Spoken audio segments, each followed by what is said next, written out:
Perkenalkan, kami dari kelompok 2 PPKN akan mempraktekkan sidang BPU PKI. Perkenalkan, nama saya Muhammad Alif, berperan sebagai Muhammad Hatta.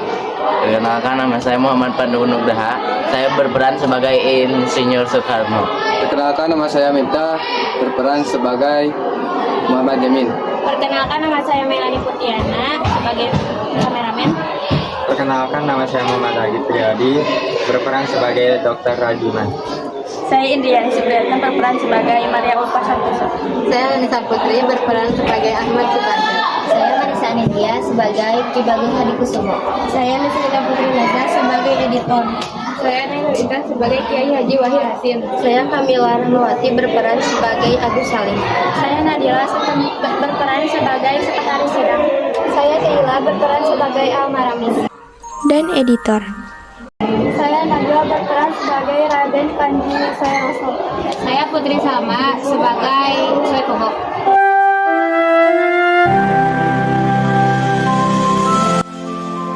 Sidang BPPKI hari ini akan dimulai. Agenda utama adalah mengenal dasar negara Indonesia Merdeka. Kepada Ketua Sidang, Dr. Radiman Bejo Diningrat, silakan memulai sidang. Dan hari ini saya buka, saudara-saudara, kami akan membahas hal terpenting, apa dasar negara Indonesia Merdeka nanti. Menurut saya, dasar negara Indonesia harus bersumber dari kepribadian bangsa. Saya mengusulkan 5 asas: peri kebangsaan, peri kemanusiaan, peri ketuhanan, peri kerakyatan, dan kesejahteraan rakyat. Usulan yang sangat baik, Saudara Yamin, tapi kita juga harus memikirkan sistem pemerintahan yang demokratis agar kekuasaan tidak jatuh pada satu tangan saja. Saya sependapat, namun saya menekankan bahwa negara Indonesia harus bersikap integralistik, artinya menyatukan semua kepentingan rakyat dalam satu kesatuan yang utuh.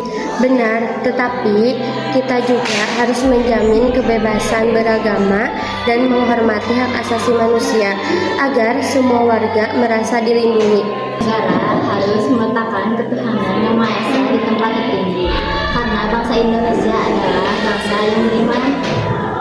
Saya setuju, namun kita juga perlu menjamin kebebasan bagi setiap pemeluk agama untuk menjalankan ibadah sesuai keyakinannya.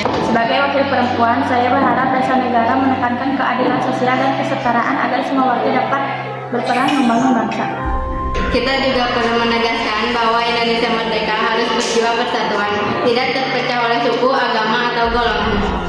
Saya sepakat dan ingin menambahkan bahwa tujuan akhir negara adalah kesejahteraan rakyat dan bukan hanya kemerdekaan politik.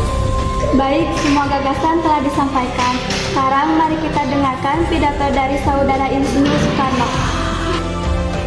Saudara-saudara sekalian, saya namakan 5 dasar ini sebagai Pancasila. 1. Kebangsaan Indonesia. 2. Internasionalisme peri kemanusiaan. 3. Mufakat demokrasi. 4. Kesejahteraan sosial. 5. Ketuhanan yang berkebudayaan. Pancasila inilah yang menjadi dasar Indonesia merdeka. Terima kasih saudara-saudara, karena usulan ini akan kita bahas lebih lanjut dan dijadikan pedoman bagi panitia 9.